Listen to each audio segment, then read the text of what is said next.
Live షోకి తిరిగి స్వాగతం. ఈ అతిథుల పరిచయం శ్రీ ఢిల్లీ నుంచి ప్రత్యక్ష ప్రసారం ద్వారా సామాజిక ఉద్యమకారుడు, ఎంఆర్పిఎస్ అధినేత, ఢిల్లీలో ఆందోళనకు శ్రీకారం చుట్టిన శ్రీ మందకృష్ణ మాదిక్ గారు మనకి ప్రత్యక్ష ప్రసారం ద్వారా అందుబాటులోకి వచ్చారు.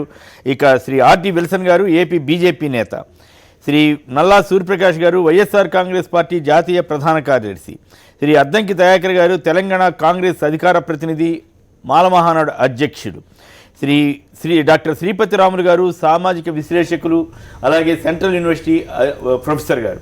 ఇక మళ్ళీ ఎంఆర్పిఎస్ ఆందోళన బాట పట్టింది. ఏకంగా ఈసారి ఢిల్లీలో నెల రోజుల పాటు ఉద్యమానికి శ్రీకారం చుట్టి శ్రీ మందకృష్ణ గారు మరి సరికొత్త చరిత్రకి శ్రీకారం చుడుతున్నారు.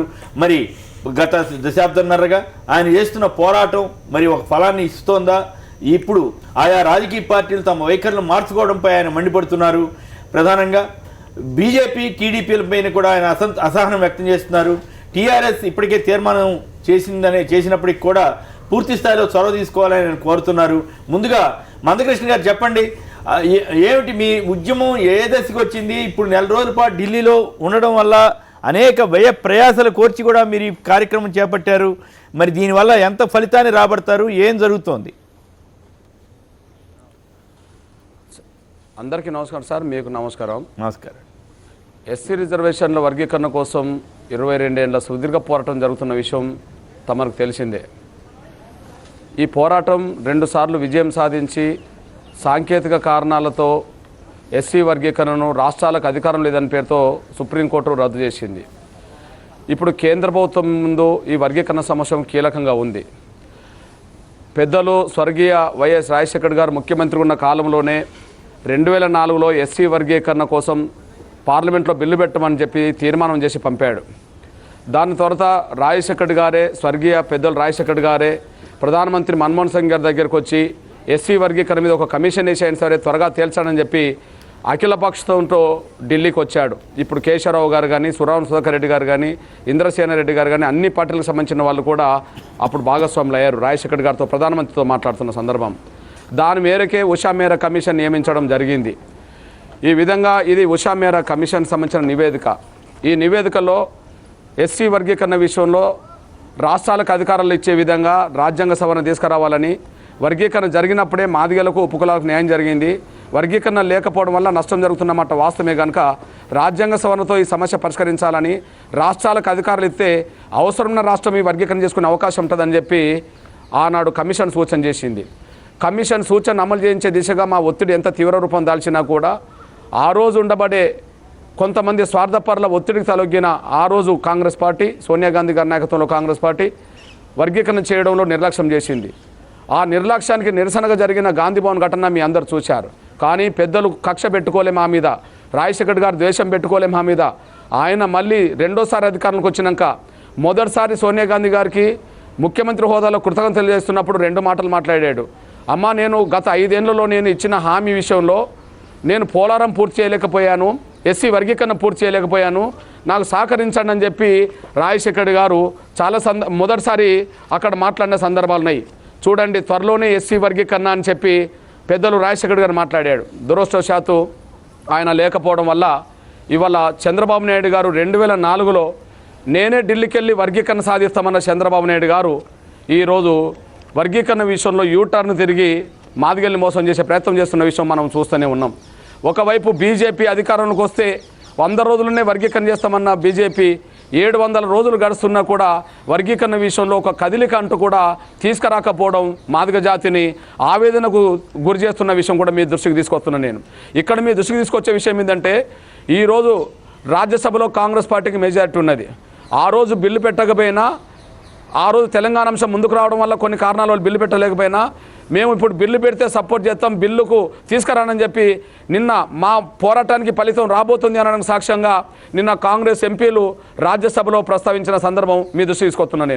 ఇప్పుడు నేను బీజేపీ పెద్దలను అడుగుతున్నా, మీరు ప్రత్యేకంగా కొన్ని బిల్లులను తీసుకురావడం కోసం మీరు సోనియా గాంధీ గారి ఇంటికి వెళ్ళారు, నిన్న అఖిలపక్ష సమావేశం జరిపారు, జీఎస్టీ బిల్లు కోసం కాంగ్రెస్ మద్దతును కోరారు. మరి సూత్రరీత్యా కాంగ్రెస్ వ్యతిరేకించే అంశాల కోసం కూడా వాళ్ళ సహకారం తీసుకోవడానికి వాళ్ళ ఇంటికి వెళ్తున్న తమరు, లేదా అఖిలపక్షంలో వాళ్ళని ఒప్పించుకునే ప్రయత్నం చేస్తున్న బీజేపీ పార్టీ మరి సూత్రరీత్యా వర్గీకరణకు కాంగ్రెస్ పార్టీ అనుకూలమే. ఆనాడు కొన్ని స్వార్థపర శక్తుల ఒత్తిడి వల్ల బిల్లు పెట్టకపోవచ్చు, కానీ సూత్రరీత్యా వర్గీకరణకు కాంగ్రెస్ అనుకూలమానికి సాక్ష్యం చెప్తున్నాను నేను. 1975లో ఎస్సీ వర్గీకరణ పంజాబ్లో చేసింది కాంగ్రెసే. 94లో ఎస్సీ వర్గీకరణ చేసింది భజన్ లాల్ ముఖ్యమంత్రి ఉన్నప్పుడు కాంగ్రెసే. 2004లో అసెంబ్లీ తీర్మానం చేసింది కాంగ్రెసే. కర్ణాటకలో ఎస్సీ వర్గీకరణ చేస్తామని కమిషన్ వేసింది కాంగ్రెసే. ఉత్తరప్రదేశ్ ఎన్నికల్లో 2012 ఎన్నికల్లో ఎస్సీ వర్గీకరణ చేస్తామని చెప్పి సొంత సోనియా గాంధీ రాష్ట్రం, రాహుల్ గాంధీ రాష్ట్రంలో కూడా ఎస్సీ వర్గీకరణ చేస్తామని చెప్పి మేనిఫెస్టో పెట్టింది కూడా కాంగ్రెసే. మరి బీజేపీ మొదటి నుంచి వర్గీకరణకు అనుకూలం కదా, వర్గీకరణ చేస్తామని చెప్పింది కదా. యూపీఏ బిల్లు పెడితే నెగ్గిస్తామన్నది బీజేపీ పెద్దలే కదా. ఎల్కే అద్వానీ గారు లేఖ రాసింది కదా, గడ్కర్ గారు లేఖ రాసింది కదా. సుష్మా స్వరాజ్ అయితే యూపీఏ బిల్లు పెడితే నెగ్గిస్తామన్నది కదా. పెద్దలు వెంకయ్యనాయుడు గారు బిల్లు యూపీఏ పెట్టకపోతే మేమే బిల్లు తీసుకొచ్చి వర్గీకరణ 100 రోజులనే చేస్తామన్నారు కదా. సార్ ఇప్పుడు ఏ పార్టీ వ్యతిరేకిస్తుంది? కాంగ్రెస్ పార్టీ వర్గీకరణకు అనుకూలమని ప్రతిపక్ష పార్టీ రాజ్యసభలో ప్రస్తావించింది. అదే సమయంలో బీజేపీ వర్గీకరణకు అనుకూలమని చెప్పి మొదటి నుంచి చెప్తూనే ఉన్నారు. వామపక్షాలకు సంబంధించిన నాయకత్వం మొదటి నుంచి వర్గీకరణ సపోర్ట్ గానే ఉన్నది. అన్ని రాజకీయ పక్షాల మద్దతు ఉన్నా కూడా వర్గీకరణ సమస్య పరిష్కారం కాకపోవడం మాదిగ జాతిలో ఎంత ఆవేదన గురి చేస్తున్నదో ఒకసారి అర్థం చేసుకోవాల్సిందిగా నేను సవినంగా మీ అందరికి విజ్ఞప్తి చేస్తున్నాను. కరెక్టే మందకృష్ణ గారు. అయితే ఇక్కడ 2 పాయింట్లలో తేడా ఉన్నట్టుంది. ఒకటి, ఉషా మెహ్రా కమిషన్ మీకు పూర్తిగా అనుకూలంగా ఇచ్చిందనేటువంటి వాదన కరెక్ట్ కాదనుకుంటా. ఒకటి. 2, అన్ని పార్టీలు ఇప్పుడు మద్దతు ఇస్తున్నప్పుడు ఎక్కడ ప్రాబ్లం వచ్చింది, ఎందుకు ప్రాబ్లం వచ్చింది? మరి ఏపీలో కూడా తీర్మానం చేయడానికి వాళ్ళు ఏమైనా వెనకాడుతున్నారా? ఎందుకు వెనకాడుతున్నారు? ఇప్పుడు మా ప్రయారిటీ కాదని అక్కడ టీడీపీ నాయకులు ఎవరు అన్నట్టుగా నేను చదివాను. మరి దాని మీద ఎట్లా రియాక్ట్ అవుతారు మీరు? సార్, షెడ్యూల్ కులాల వర్గీకరణ మీద పెద్దలు రాజశేఖర్ గారి ప్రోత్సాహంతో పడ్డ ఉషా మేర కమిషను జాతీయ కమిషన్ కాదు, కేవలం రాష్ట్రానికి పరిమితం చేసేసిన కమిషన్. కాబట్టిగానే రాజ్యాంగ సవరణ అనే అంశం ముందుకు తీసుకొచ్చి స్టేట్స్కి పవర్ ఇస్తే అవసరం ఉన్న రాష్ట్రాలు వర్గీకరణ చేసుకోవడానికి అవకాశం ఉన్నదని చెప్పి సూచన చేసింది. ఆర్టికల్ 341, ఆర్టికల్ 341(2) ఉన్నది. 3 లేకపోవడం వల్ల రాష్ట్రాలకు అధికారం లేకపోవడం వల్ల సమస్య పరిష్కారం కావట్లేదని చెప్పి ఏ శాసనసభ అయితే తీర్మానం చేస్తుందో ఆ శాసనసభ తీర్మానం జరిగితే ఖచ్చితంగా వర్గీకరణ అక్కడ చేసుకునే అధికారం ఇవ్వాలని చెప్పి సూచన చేసిందనే విషయం మీ దృష్టికి తీసుకొస్తున్నా. ఆ సూచన మేరకే చూడండి, మీరు బీజేపీ జాతీయ అధ్యక్షుడు ఎల్కే అద్వానీ గారు ఉషా మేర కమిషన్ నివేదిక అమలు చేయమని అన్నాడు. ప్రకాష్ కారత్ గారు ఉషా మేర కమిషన్ నివేదిక అమలు చేయమన్నారు. బర్ధన్ గారు ఉషా మేర కమిషన్ నివేదిక అమలు చేయమన్నారు. అజిత్ సింగ్ గారు అన్నారు. దేవగౌడ గారు అన్నారు. శరద్ పవార్ గారు అన్నారు. ఉషా మేర కమిషన్ నివేదిక అమలు చేసి రాష్ట్రాలకు అధికారాలు ఇవ్వని చెప్పి విషయం కూడా మీ దృష్టికి తీసుకొస్తున్నాను. అదే సమయంలో ఒక్క నిమిషం ఇక్కడ మిగతా వారు కూడా మాట్లాడిన తర్వాత మళ్ళీ మీరు సమానం చెబుతారు. కానీ వెంకటరెడ్డి గారు పరిగి నుంచి లైన్ లో ఉన్నారు. వెంకటరెడ్డి గారు నమస్కారం, మాట్లాడండి. నమస్తే సార్, బాగున్నారా సార్? బాగున్నారు, మీరు బాగున్నారా? మాట్లాడండి ప్లీజ్, మాట్లాడండి. మన అక్కడున్న నల్లా సూర్యప్రకాష్ గారికి ఇంకా చాలా ధన్యవాదాలు సార్. ఓకే, విషయానికి రండి. మీరేమంటారు వర్గీకరణ? మందకృష్ణ గారు చెప్పేది ఏంటంటే, ఒకటి సార్ కృష్ణ గారు అన్నది కరెక్టే సార్. ఎందుకంటే మొదలే చట్టంలో పాస్ అయింది. ఒకవేళ వైఎస్ రాజశేఖర రెడ్డి ఇక్కడ బతుకుంటే మందకృష్ణ మాదిగ గారికి అమలు అయ్యేది. కానీ ఇది దురదృష్టవశాత్తు ఇంత కష్టపడే అవసరం మందకృష్ణ మాదిగ ఉండేది కాదు. ఒక్క ఆయన ఆల్రెడీ సోనియా గాంధీ కూడా రాజశేఖర రెడ్డి గారిని చాలా వాదించాడు, ఎంతో కష్టపడ్డాడు. కానీ మరణించడమే మన రాష్ట్రానికి ఒక తీరని లోటు సార్. కాంగ్రెస్ పార్టీ కానీ రాష్ట్రానికి కానీ తీరని లోటు. ఇంత మందకృష్ణ గారు ఇంత కష్టపడే పరిస్థితి కూడా ఉండేది కాదు. రాజశేఖర రెడ్డి ఆనాడే సుప్రీంకోర్టు ప్రకారం పాస్ అయ్యింది. ధన్యవాదాలండి. నల్ల ప్రకాష్ గారికి అందరికి అక్కడ ఒకసారి పెట్టి సరిపోతుంది. నమస్కారం. రైట్, నేను ఒక టీచర్గా ఉన్నాను, చదువుతున్నాను అంబేద్కర్ గారిని. అంబేద్కర్ గారి అనుచరులు ముఖ్యంగా ఈ సామాజికమైనటువంటి ఇలాంటి సమస్యలు వస్తున్న విషయంలో అంబేద్కర్ గారు ఏం చెప్పారనేది సరిగా అధ్యయనం చేయనందువల్ల ఈ ఘర్షణలన్నీ తలెత్తుతున్నాయని చెప్పేసి నాకు అనిపిస్తుందండి. ముఖ్యంగా అంబేద్కర్ గారు ఇలాంటి విషయాలని చాలా లోతుగా ఆ రోజే చూశాడు. ఒక 100 సంవత్సరాల తర్వాత ఏం జరగబోతుందో చూసి ఆయన 1945 సంవత్సరం 46 సంవత్సరంలోనే ఈ విషయాల మీద ఆయన స్పష్టంగా రిఫ్లెక్ట్ అయ్యారు. ఓకే, అందుకే అంటే ఆయన ఉద్దేశం ఏంటి? అందుకని ఆ ఫిలసాఫికల్ ఫౌండేషన్స్ మనం టచ్ చేయకుండా ఈ ఉద్యమం గురించి మాట్లాడినా అవగాహన చేసుకోవడం కూడా తక్కువగానే అవుతుంది. ఎందుకంటే ఎంఆర్పిఎస్ స్టార్ట్ అయింది 1994లో ఏబిసిడీల కోసం. కానీ అంబేద్కర్ గారు 1945లో what Congress and Gandhi have done to the untouchables అనే పుస్తకంలో దీని మీద స్పష్టంగా రాశారు. ఆల్సో 1946లో స్టేట్స్ అండ్ మైనారిటీస్ పుస్తకంలో రాశారు. ఏబిసిడి అనే పదం పెట్టలేదు, కానీ ఆయన వాడిన ప్రతి పదం కూడా దామాషా అని చెప్పేసి ఆయన ఎప్పుడూ మాట్లాడుతూనే ఉన్నారు. 45 స్టేట్స్ అండ్ మైనారిటీస్లో ఆయన ఏం చెప్పారంటే, రాజకీయ రిజర్వేషన్లు ఇచ్చేటప్పుడు ఎస్సీల విషయానికి వచ్చినప్పుడు ప్రభుత్వం తప్పకుండా కొన్ని అంశాలను 3 అంశాలను ముఖ్యంగా పరిగణనలోకి తీసుకోవాలి అని చెప్పి, ఆర్థికమైనటువంటి అభివృద్ధి దళితుల్లో, తర్వాత సోషల్ స్టేటస్, మూడోది ఎడ్యుకేషనల్ అడ్వాన్స్మెంట్.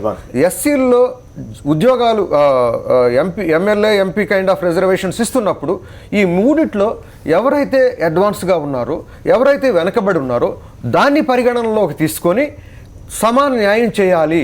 ఒకవేళ కానీ ఏదైనా కమ్యూనిటీ, వీటిల్లో ఎస్సీల్లో ఉన్నటువంటి వివిధ కమ్యూనిటీస్లో ఏదైనా కమ్యూనిటీ వెనకబడి ఉన్నట్లయితే దానికి సమానంగా న్యాయం చేయడానికి ప్రభుత్వం చర్యలు తీసుకోవాలని చెప్పారు. What Congress and Gandhi have done to the అన్టచబుల్స్లో ఆయన కొత్త రాజ్యాంగం కోసం తయారవుతున్నటువంటి పరిస్థితుల్లో 1920 ఆ ప్రాంతంలో బ్రిటిష్ ప్రభుత్వానికి ఒక రిప్రజెంటేషన్ ఇచ్చాడు. దాని షరతుల్లో ఉద్యోగాల విషయంకి వచ్చినప్పుడు ఆయన ఒక మాట చెప్పారు. ఉద్యోగాల విషయంకి వచ్చినప్పుడు అన్ని వర్గాలకి, అన్ని కులాలకి సమాన దామాషా పద్ధతిలో ఇవ్వాలి. ఎస్సీలకి మాత్రమే అనలేదు ఆయన, అన్ని వర్గాలకి సమానంగా. నేనేమంటున్నానంటే ఆ మహానుభావుడు ఈ రోజు వచ్చినటువంటి సమస్యకి 1945 సంవత్సరంలోనే పరిష్కారం చూపించాడు. అంత విజనరీ అంబేద్కర్ గారు. అసలు ఆ రోజు ఆయన ఒకవైపు సమాజం మీద, అగ్రకుల సమాజం మీద పోరాడుతూ, ఇంకొక వైపు తన కుల సమాజంలో కూడా ఎంత సమస్యలు ఉన్నాయో లోతుగా వెళ్ళి చూసినటువంటి మనిషి. దేర్ఫోర్ నేనేమంటున్నానంటే, ఎంఆర్పిఎస్ చేస్తున్నటువంటి ఉద్యమం ఏదైతే ఉందో అది న్యాయబద్ధమైనటువంటి ఉద్యమం. ఇలాంటి సమస్యల పరిష్కారం కాకుండా సోషల్ జస్టిస్ అనేటువంటి పాయింట్కే న్యాయం, ఒక జస్టిఫికేషన్ అనేది ఉండదు. రెండోది, ఇప్పుడు ఇది ఎస్సీల్లో చీలికి తెచ్చి ఎస్సీ సమాజాన్ని చీలుస్తున్నారనేది కదా రెండో వర్గం. ఎగ్జాక్ట్లీ. ఒక పాయింట్ ఏంటంటే అది కూడా ఉంది. ఏమంటున్నానంటే, సమస్య పరిష్కారం చేసుకుంటే చీల్చేవాడికి అవకాశం మనం ఇవ్వకుండా ఉండాలి. డెఫినెట్గా అవతల అవకాశవాదులు ఉంటారు, ఎప్పుడు కూడా ఉంటారు. కానీ సమస్య ఉన్నదా లేదా అనేది, ఎందుకంటే ఇది కేవలం ఈ ఒక్క కులాలకు సంబంధించింది కాదండి. అంబేద్కర్ గారు అందుకే అన్నది, అన్ని కులాల మధ్య పంపిణీ జరగాలనేది, వనరుల యొక్క పంపిణీ జరగాలనేది న్యాయబద్ధమైనటువంటి డిమాండ్. దాన్ని తర్వాత బీఎస్పీ లాంటి వాళ్ళు తీసుకుంది కూడా A to Z అనేది. కులాల మధ్య పంపిణీ సాధ్యమవుతుందా అంటే సాధ్యం అయిన చోటల్లా చేస్తూ వెళ్ళిపోవాలండి. ఒకే చోట ఏది కూడా రాత్రికి రాత్రి జరగదు. ఎక్కడ ఏది ఎప్పటికీ ఏది కులాల ప్రాతిపదిక అంటే అది మళ్ళీ మెరిట్ మీద ప్రాబ్లం ఏమి రాదా? అంటే ఇక్కడ పాయింట్ ఏంటంటే, ఇక్కడ ఎకనమీ అంటే టోటల్గా మీరు ఫండమెంటల్ క్వశ్చన్ ఏంటంటే, రిజర్వేషన్లో ఆర్థిక పునాదుల మీద రావాలా, కుల పునాదుల మీద రావాలా? ఇక్కడ ఏంటంటే social capital, cultural capital, cultural capital అనేవి ఒక అంశాలు ఉన్నాయి. దాన్ని ఏమంటారంటే స్టేటస్ ఇన్కాంగ్రూయెన్స్ అంటారు. అంటే మన ఇద్దరం కూడా చాలా ఆర్థికంగా ఒకటే కావచ్చు, కానీ ఆర్థికంగా ఇద్దరం పేదవాళ్ళం కావచ్చు, సామాజికంగా ఇద్దరం వెనకబడ్డాం. అండ్ కల్చరల్ క్యాపిటల్లో మీకు ఎక్కువ ఉంటుంది కల్చరల్ క్యాపిటల్, సోషల్ క్యాపిటల్ నాకు ఉండదు. దేర్ఫోర్ ఈ ఆర్థికమైన పేదరికాన్ని సమానత్వంగా తీసుకుని ఆర్థికమైనటువంటి పునాదుల మీద రిజర్వేషన్ ఇవ్వాలనేది కరెక్ట్ కాదండి. నేనేమంటున్నానంటే, ఈరోజు ఎస్టీల్లోనూ అదే సమస్య ఉంది, బీసీల్లో కూడా చాలా ఈ సమస్య ఉంది. దేర్ఫోర్ ఈ ప్రజలు ఎప్పుడు కూడాను వాళ్ళు నష్టపోతూ ఊరుకోరండి. ఏ వర్గమైనా సరే తమకు రావాల్సినటువంటి జస్టిఫికేషన్, న్యాయమైన డిమాండ్ల అడగటం అనేది న్యాయం అండి. కృష్ణ గారు చేస్తున్నది న్యాయబద్ధమైన పోరాటం. ఆ పోరాటానికి తప్పకుండా కూడా మేమందరం మద్దతు తెలియజేస్తున్నాము. అది న్యాయబద్ధమైంది. అందరూ ఈ మధ్య చాలా మంది మాల సామాజిక వర్గం, మేము ఒక మాట అండి, బహుజన కెరటాలు అనే ఒక పత్రికలో 2009 ఆ ప్రాంతంలో నేను కూడా ఒక కార్యవర్గ సభ్యుడిగా ఉన్న దాంట్లో ఆ పత్రిక స్పెషల్ ఇష్యూ తీస్తూ మేమందరం కూర్చొని ఒక నిర్ణయం చేశాం. అందరూ మాలలే రాయాలి దీనిలో ఒక ఇష్యూ, స్పెషల్ ఇష్యూ. అనుకూలంగా రాయాలి ఏబిసిడీలకి అని చెప్పేసి ఒక స్పెషల్ ఇష్యూ కూడా వాళ్ళందరి చేత రాపించి తీసుకొచ్చాం. ఈరోజు మాల సామాజిక దూపుడు ప్రభాకర్ రావు గారు కానీ అద్దంకి దయాకర్ గారు కానీ వీళ్ళంతా ఒప్పుకున్నారు సార్. ఒక్క మాట సార్, ఎవరు ఒప్పుకున్నా ఒప్పుకోకపోయినా న్యాయం అనేది, జస్టిస్ అనే పాయింట్ అనేది దాని వైపున ఎప్పుడు మాట్లాడే వాళ్ళు ఉన్నాం సార్. ఆ న్యాయం అనేది డెఫినెట్ గా జరగాలి సార్. కొంతమంది ఎప్పుడు వ్యతిరేకిస్తూనే ఉంటారు కానీ ఎవరు వ్యతిరేకిస్తున్నారని కూడా ఉద్యమాలు చేశారు కదా, ఎవరు ఉద్యమాలు చేసినా కూడా ఆ సామాజిక వర్గంలో కూడా చాలా మంది ఏబిసిడీలకి మద్దతు తెలిపే వాళ్ళు ఉన్నారనేది మీ ఉన్నారు. అంబేద్కర్ గురించి చాలా బాగా వివరణ, దట్స్ ఏ ఫండమెంటల్ క్వశ్చన్ అండి. అది అది అది అది చాలా మంది తెలుసుకోక చాలా బాగా చెప్పారు. వెంకటేశ్వర గారు విజయవాడ నుంచి లైన్ లో ఉన్నారు. వెంకటేశ్వర గారు నమస్కారం, మాట్లాడండి. నమస్కారం, మాట్లాడండి ప్లీజ్. అక్కడ ఉన్న అనలిస్ట్ గారికి కూడా నమస్కారం అండి. ఆయనతో కొన్ని పాయింట్లు నేను కూడా ఏకీభవిస్తున్నాను. గుడ్ గుడ్, బాగా. ఏదైతే మాదిగలు చెప్పి పేరు ఉన్న మాదిగని పెట్టుకుని మన గర్వంగా పిలువమని చెప్పి మాదిగ చెప్పారండి. తెలంగాణ ఉద్యమానికి మనకు ముందే ఇది మొదలు పెట్టారు కృష్ణమాది గారు. లేదు ఆయన ఒకందుకు నేను ఎప్పుడు మెచ్చుకుంటుంటాను సార్. మందకృష్ణ గారిని ఒక సమాజంలో ఒక గౌరవాన్ని తీసుకొచ్చినటువంటి ఘనత ఆయనకి దక్కింది. అవును సార్. తెలంగాణ ఉద్యమం కంటే ముందు కూడా ఆయన దీన్ని ఐడెంటిఫై చేశారు. నేను రిజర్వేషన్లకు వ్యతిరేకమైన ఈ విషయంలో ఆయనతో ఏకీభవిస్తున్నాను. Right, okay. మిగతా కులాలు కూడా నాకు తెలిసి కొన్ని ఏదైతే సఫర్ అవుతున్నాయో వాళ్ళందరూ కూడా పరిగణలో తీసుకుని ఒకేసారి దీన్ని సొల్యూషన్ చూస్తే బాగుంటుందండి. Right, okay. ఎందుకంటే ఈ ఉద్యోగం ఎప్పుడుది కాదు, ఎప్పుడుదో. నేను రిజర్వేషన్ వ్యతిరేకమైనా సరే నేను కొన్ని మానవత దృక్పథం చూపని చెప్తాను. రైట్, ధన్యవాదాలండి. దయాకర్ గారు చెప్పండి, మీ వాదన వినిపించండి. చాలా ఇప్పుడు ఆయన శ్రీపతి నాయుడు గారు కూడా చాలా గట్టిగా, రాముడు గారు కూడా శ్రీపతి రాముడు గారు అది చాలా గట్టిగా చెప్పారు. సరే, మందకృష్ణ గారు ఎప్పటి నుంచో మీ ఆహారం తెలిసిందే కదా. ఇప్పుడు ఎస్సీ వర్గీకరణ, ఆంధ్రప్రదేశ్ వర్గీకరణ, ఎస్సీ వర్గీకరణ ఆంధ్రప్రదేశ్ వర్గీకరణ కంటే ముందు నుంచి ఆంధ్రప్రదేశ్ వర్గీకరణ, విభజన, ఇంక దాన్ని కూడా అదే జాగ్రఫికల్ రెండు క్లాసిఫికేషన్. అయితే తెలంగాణ ఉద్యమం సక్సీడ్ అయిపోయింది, ఆల్రెడీ ప్రభుత్వాలు ఏర్పడ్డాయి. వర్గీకరణ ఉద్యమం సఫలీకృతం కాకపోవడానికి కారణాలు ఎవరు అని మనం ఇంతకుముందు మీరు అంటున్న దాంట్లో అనుమానాస్పదం వస్తున్న పరిస్థితి ఉన్నది. కాంగ్రెస్ పార్టీ మొదటి నుంచి కూడా పూర్తిగా వర్గీకరణకు ప్రోగా ఉన్నది. ఉషా మేరా కమిషన్తో పాటు రేపు వారు చేయబోయే దీక్షలకు రాహుల్ గాంధీ గారు రావచ్చు, వీలైతే వారు కొంచెం ప్రయత్నం చేస్తే సోనియా గాంధీ గారు కూడా వచ్చి వారికి మద్దతు చెప్పారు. కొంతమంది అన్నారు, ఆవిడ లేదు, సోనియా గాంధీ గారిని వారు యాక్సెప్ట్ చేస్తూనే ఉన్నారు. బట్ నేనేమంటున్నా అంటే సమస్యను గత 20 సంవత్సరాల నుంచి చర్చిస్తూనే ఉన్నాం. న్యాయబద్ధమైనది, మాదిగలకు అన్యాయం జరుగుతున్నది. రోజుల పాటు ఏకంగా జంతర్ మంతర్లో ఆందోళన చేపట్టే తమాషా కాదు కదా. చాలా నేనేమంటున్నా, ఆ మాదిగలకు పూర్తిగా కాంగ్రెస్ పార్టీ అనుకూలంగా ఉన్నది. వాళ్ళు గాంధీ భవన్ కాలబెట్టినప్పటికీ కూడా న్యాయబద్ధమైందనే ఉద్దేశంతోనే రాజశేఖర రెడ్డి గారు ఆ రోజు పూర్తి మద్దతు ఇవ్వడం జరిగింది. ఈ రోజు సమస్య పరిష్కారానికి మార్గాలు వెతకడంలో ఎవరు ఫెయిల్ అవుతున్నారు అనేది మీరు ఇక్కడ చర్చించాల్సిన అవసరం. ఎవరు మీన్స్ కాంగ్రెస్ పార్టీనా, బీజేపీనా, టీడీపీనా, టీఆర్ఎస్ఆ? ఇప్పుడు టీఆర్ఎస్ పెద్ద మాదిగా, ఎవరు కేసీఆర్, చంద్రబాబు నాయుడు నేను పెద్ద మాదిగానే సార్. అది ఎప్పుడైతే సార్ ఒక స్టేట్మెంట్ ఇప్పుడు మాకు దళితుని ముఖ్యమంత్రి అంటే తర్వాత కాదన్నట్టేనా?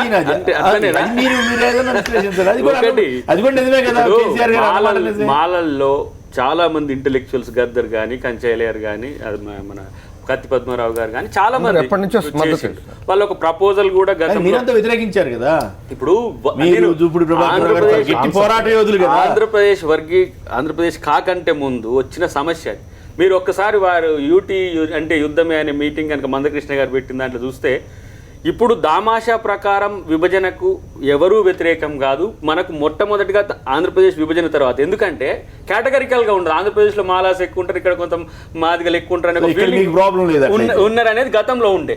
అయితే ఇంత పెద్ద ఉద్యమం తర్వాత ఆ చైతన్యంతో మనం ఏం చేయాలి, కలిసి ఉద్యమించాలి, ఈ విభజనకు తాలూకు సంబంధించి మేము వ్యతిరేకించమని కూడా ప్రకటించిన పరిస్థితి ఉన్నది. అయితే ఈరోజు ఎవరు రాజకీయ డ్రామాలు ఆడుతుందంటే, ఒకటి బీజేపీ, 2 టీడీపీ 3 టీఆర్ఎస్. మూడు అర్థం అంతే కదా, ఇప్పుడు వాళ్ళే కదా, వాళ్ళ చేతిలో వర్గీకరణ చేయాల్సిన అవసరం ఉంది. మరి వాళ్ళు వెనుకకు పోతున్నారు, పోటీగా సంఘాలు పెట్టించి మందకృష్ణనే ఈ రోజు టార్గెట్ చేస్తున్నారు.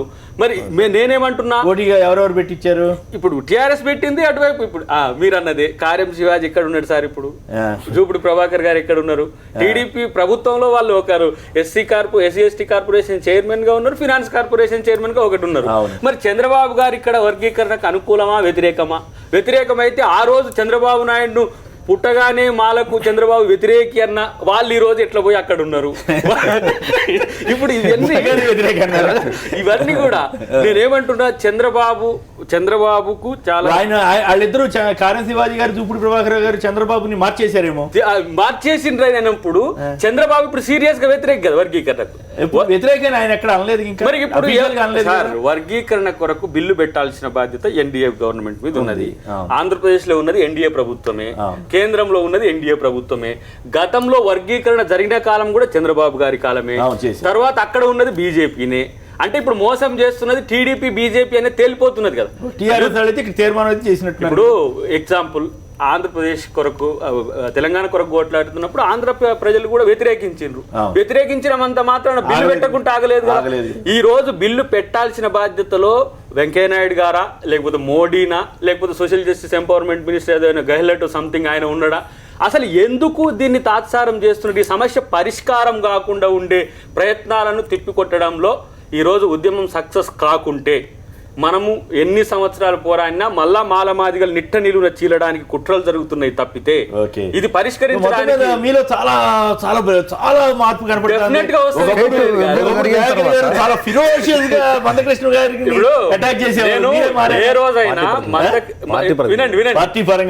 వినండి, మందకృష్ణ గారిని ఇప్పటికీ వ్యతిరేకిస్తా, మాదిగలను వ్యతిరేకించా. ఎంచుకుంటున్న మార్గాల పట్ల మొన్న కూడా ఒక ఛానల్లో ప్రశ్నించినాం. మాలలు శత్రువుల ప్రత్యర్థుల గురించి కాదు కదా. వినండి, స్టేక్ హోల్డర్స్ అనేటోళ్ళు ఇక్కడ ఎవరైతే విడుకున్నారో వాళ్ళు వ్యతిరేకంగానైతే లేరుగా పూర్తిగా.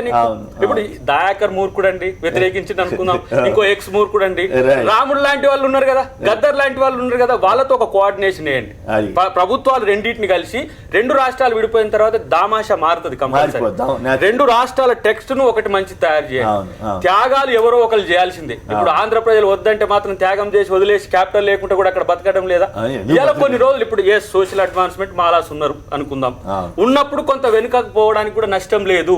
కానీ ఒక పార్టీలకు మనం ఏజెంట్లు గాను, ఇప్పుడు జూపుడు ప్రభాకర్ గారు గతంలో చంద్రబాబు నాయుడు గారితో ఉన్నారు, ఇప్పుడు మందకృష్ణ గారు గతంలో చంద్రబాబు వారు కలిసే తిరిగినారు. మరి ఇప్పుడు ఎందుకు వారి శత్రువులు అయినరు?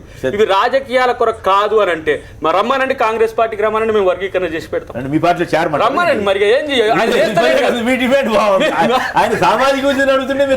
సామాజిక ఉద్యమం సార్ ఒకటి రాజకీయ ప్రయోజనాల కొరకు ఉండదు, ఎవరి రాజకీయ ప్రయోజనాల కొరకు ఉపయోగపడదు.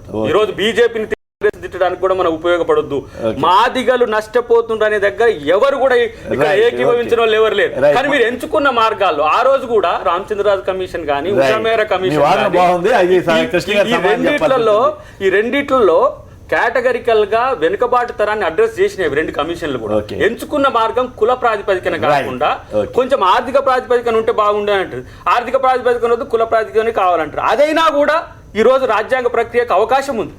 సమస్య పరిష్కారాన్ని కాని మార్గాలు లేవు రాజ్యాంగంలో. 50% రాష్ట్రాల యొక్క అనుమతి కావాలన్నారు. మీరు ఇప్పటికీ బీజేపీ 50% రాష్ట్రాలు అధికారంలో ఉన్నది, కాంగ్రెస్ కూడా మేము సపోర్ట్ చేస్తాం. రమ్మనండి, ఆ మూవ్మెంట్ చేయమనండి. నేను అంటున్నాను. బాగా చెప్పారు. బాబ్జీ గారు శ్రీకాకుళం నుంచి. బాబ్జీ గారు నమస్కారం. నమస్తే సార్. నమస్తే, మాట్లాడండి ప్లీజ్. సార్, ఏ కులాల మధ్య అయితే సమానత్వం లేకుండా ఆ కులాల్లో అభివృద్ధి అనేది జరగదు, అటువంటిప్పుడు డెఫినెట్ గా ఇలాంటి ఉద్యమాలు అనేది వస్తుంటాయి సార్. అవును, ప్రభుత్వాలు ఎప్పుడైతే సమానత్వం పాటించినట్లయితే ఇలాంటివి ఏమి రావు సార్. నెక్స్ట్ ఏదైనా వచ్చినప్పుడు ఆ సమస్య ఎంతవరకు ఉంది, ఏ తీవ్రం ఉందని చెప్పి అధ్యయనం చేసి పూర్తిగా అధ్యయనం చేసి దాని మీద సరైన నిర్ణయం తీసుకోవాలి సార్. అవును, ఇదే కులం కాదు, ఇదే కులం కూడా అభివృద్ధి అనేది ఈ రోజు కొంతవరకు. ఇప్పుడు ఏం చేద్దాం చెప్పండి, దీని గురించి మాట్లాడండి. ఇప్పుడు ఎంఆర్పిఎస్ అయినా అట్లా అంటున్నారు, ఇక్కడ మన దయాకర్ గారు ఇంకో మాట అంటున్నారు, మీరేమంటారు?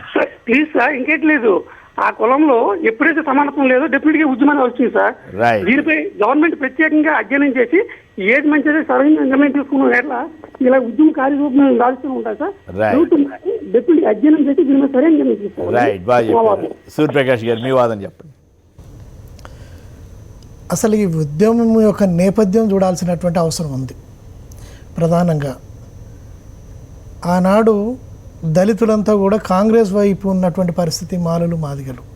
సో తెలుగుదేశం పార్టీకి ఏంటంటే దళితులలో చీలిక తీసుకురావాలనేటువంటి ఏకైక లక్ష్యంతో కనీసం మాదిగలనన్న తన వైపు లాక్కోవటానికి చేసినటువంటి ప్రయత్నమే ఇవాళ ఎంఆర్పిఎస్ ఉద్యమం ప్రధానంగా. సో ఎంఆర్పిఎస్ ఉద్యమానికి పాలకుల యొక్క వైఫల్యం ఒక కారణమైతే, ఆనాడు ఏదైతే కారంచేడు సంఘటన జరిగిన దానికి మాలల నాయకత్వం వహించినటువంటి పరిస్థితి. ప్రజలు పెద్ద ఎత్తున కదిలినటువంటిది ఏంటంటే మాదిగలు కదిలారు, నాయకత్వం ఏమంటే మాలలు వహించినారు. సో మాల నాయకత్వం యొక్క వైఫల్యమే ఎంఆర్పిఎస్ పుట్టుక అనేది నా అభిప్రాయం.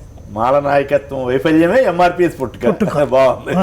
ఎందుకంటే మాలలు కానీ ఆనాడు జరిగినటువంటి ఆ ఉద్యమానికి నాయకత్వం వహించి పూర్తిగా మాదిగలను కానీ కలుపుకరాగలిగింటే ఈ సంఘటన జరిగేది కాదు.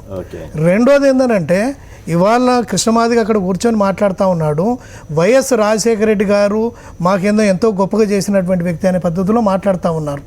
అంటే అవకాశవాదంతో మాట్లాడుతున్నట్టు కనబడతా ఉంది. ప్రధానంగా మీ పార్టీని మెచ్చుకున్నట్టే కదా? మెచ్చుకున్నట్టు కాదండి.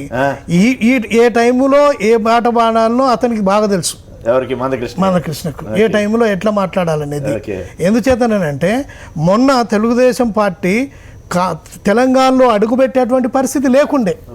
తెలంగాణ ఉద్యమంలో ఎంఆర్పిఎస్ జెండాలు పట్టుకొని తెలుగుదేశం పార్టీ నాయకులు పాదయాత్రలో చంద్రబాబు నాయుడు ఇవాళ తెలంగాణలో అడుగుపెట్టిన ఆంధ్రాలో చంద్రబాబు నాయుడుకు ఏ మేరకు అని అంటే ఆయన ముందుకు పోతుంటే ఎంఆర్పిఎస్ జెండాలు పట్టుకున్న వాళ్ళు నీళ్లు చల్లుతూ ఉన్నారు, ఆ వేడిమి ఆయన తట్టుకునేటట్టుగా. అంటే ఆయన ఏంటంటే చంద్రబాబు నాయుడు నేనే పెద్ద మాదిగనని చెప్పులు కుట్టేది కూడా ఫోటో రిలీజ్ చేసినటువంటి పరిస్థితి ఆ సమయంలో. చంద్రబాబు నాయుడును రాసుకొని పూసుకొని తిరిగినటువంటి ఏకైక వ్యక్తి ఎవరన్నారంటే నాయకుడు ఎప్పుడైనా కూడా వ్యూహము ఎత్తుగడలని ఉంటుందండి. సో వ్యూహము పర్మనెంట్గా ఉంటుంది. ఎత్తుగడలు ఏందనంటే ఎప్పుడు ఏ నిర్ణయం తీసుకోవాలండి. సామాజిక ఉద్యమాన్ని నిర్వహించేటువంటి ఈ వ్యక్తి ఎంతసేపు ఏందనంటే ఎన్నికలు వచ్చినప్పుడు ఎవరి దగ్గరికి పోవాలి, ఎవరితో చేతులు కలపాలి, ఉద్యమం ఏమైనా సరే కానీ నా ప్రయోజనాలు నెరవేరితే పర్వాలేదు అనుకునే పద్ధతిలో వ్యవహరించినటువంటి వ్యక్తి. కాబట్టి ఇవాళ తెలుగుదేశం పార్టీకి బలపరచడం ద్వారా ఇవాళ ఆయన చెప్తా ఉన్నాడు, నిజానికి రాజశేఖర రెడ్డి గారే కాదు జగన్మోహన్ రెడ్డి గారు కూడా ప్రధానమంత్రికి రాసినటువంటి లెటర్లో వర్గీకరణకు అనుకూలంగా ఇచ్చినటువంటి పరిస్థితి జగన్మోహన్ రెడ్డి గారు. నువ్వు నిన్న వరకు ఏంటంటే నువ్వు కనీసం ఏంటంటే నీ కులానికి ఏం ప్రాతినిధ్యం, ఆంధ్రప్రదేశ్లో 4 ఎంపీ స్థానాలు ఉంటే 4 ఎంపీ స్థానాల రిజల్ట్ ఉంటే మాదిగలకు ఒక సీటు కూడా కేటాయించలేనటువంటి పరిస్థితి. అదే వైఎస్ఆర్ కాంగ్రెస్ పార్టీ కేటాయించినటువంటి పరిస్థితి. కాబట్టి అటువంటి తెలుగుదేశం పార్టీకి నువ్వు బలపరచడం అంటే నువ్వు మాదిగలకు పూర్తిగా ద్రోహం చేసినటువంటి పరిస్థితి. మాదిగ ఉద్యమాన్ని నువ్వు తాకట్టు పెడుతున్నటువంటి పరిస్థితి. గత 22 సంవత్సరాల నుంచి ఒక మాదిగగా చెప్తున్నా నేను.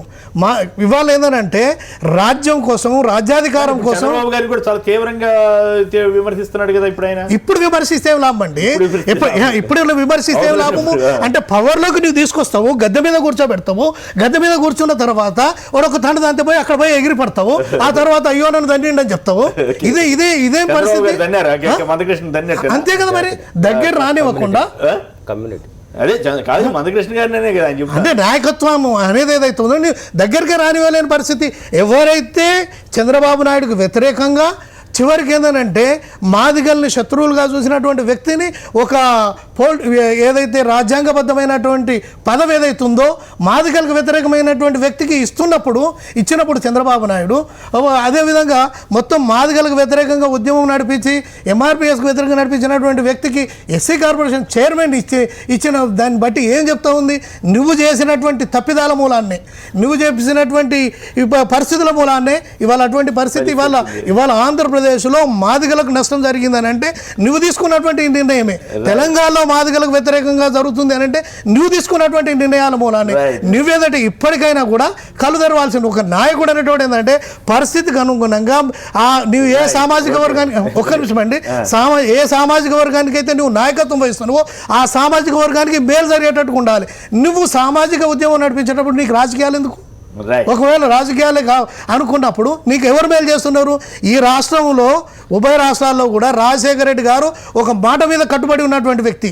ఆయన కొడుకు ఏంటంటే ఆయన కొడుకు అవసరమైతే నాకు అధికారం అవసరం లేదు, నేను నా తండ్రి ఆశయాల కోసం ముందుకు పోతాను జైలుకు పోయినటువంటి వ్యక్తి. అటువంటి మాటకు కట్టుబడి ఉండేటువంటి వ్యక్తితో నువ్వు చేతులు కలిపింటే ఇవాళ ఈ పరిస్థితి దాపురించేది కాదు. నువ్వేంటంటే మాట తప్పి అవసరమైతే వాడుకొని వదిలేసేటువంటి ఒక అవకాశవాది చంద్రబాబు నాయుడుతో నువ్వు చేతులు కలపడం మూలాన ఇవాళ మాదిగ లేదంటే తీవ్రమైనటువంటి ఇబ్బందులు ఎదుర్కొంటున్నావు. రెండోది నీ నాయకత్వ వైఫల్యం ఎంత ఉందనంటే 22 సంవత్సరాలు పట్టింది నీకు. 22 సంవత్సరాల కాలంలో నువ్వు చేసింది ఏంటంటే పూర్తిగా విఫలమైనటువంటి వ్యక్తివి. ఇవాళ మాదిగలకు వ్యతిరేకంగా ఇవాళ మాదిగలకు ఒక ఆత్మగౌరవాన్ని కల్పించింది అనటంలో ఏం సందేహం లేదు. కానీ అదే మాదిగలు ఇవాళ పూర్తిగా నష్టపోతుంది. తెలంగాణలో కానీ ఆంధ్రాలో కానీ నష్టపోతున్నారంటే దానికి కూడా బాధ్యత నువ్వే వహించాల్సినటువంటి అవసరం. చాలా ఘాటుగా మాట్లాడారు సూర్యప్రకాష్ గారు. వారి వాదనకి నేను సమాధానం చెబుతారు విందాం. ఒకసారి విల్సన్ గారు కూడా మాట్లాడిన తర్వాత మందకృష్ణ గారు మీకు చాలా మీ మీద మీకు చాలా ప్రశ్నలు వచ్చాయి, మీ మీద చాలా విమర్శలు కూడా వచ్చాయి, దానికి సమాధానం చెప్పాలి విల్సన్ గారు మాట్లాడిన తర్వాత. ఈ ఎస్సీ రిజర్వేషన్ల వర్గీకరణ అంశం చాలామంది ఇందాక మిత్రుడు సందేహపడ్డట్టుగా ఇది ఒక మాలల వ్యతిరేక ఉద్యమం కాదు.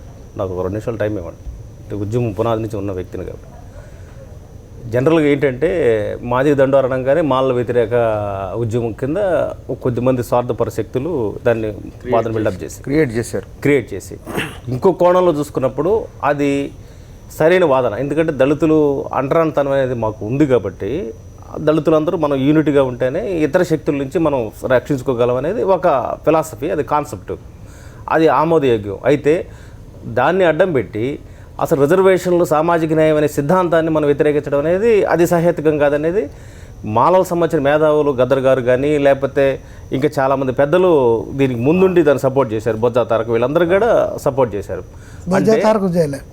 చేశారు నాకున్న అవగాహన చేశారు అంటే నా ఉన్న అవగాహన చెప్తున్నా. సరే అది వేరే విషయం. లోపల ఏమన్నా కానీ బయటికి మాత్రం యాజ్ మీడియా పరంగా సపోర్ట్ చేసే పరిస్థితి. అయితే నేనేమంటా అంటే అసలు వర్గీకరణ ఉద్యమం అది కృష్ణమాది గారితో విల్సన్ గారితో ఇంకొకరిది కాదు.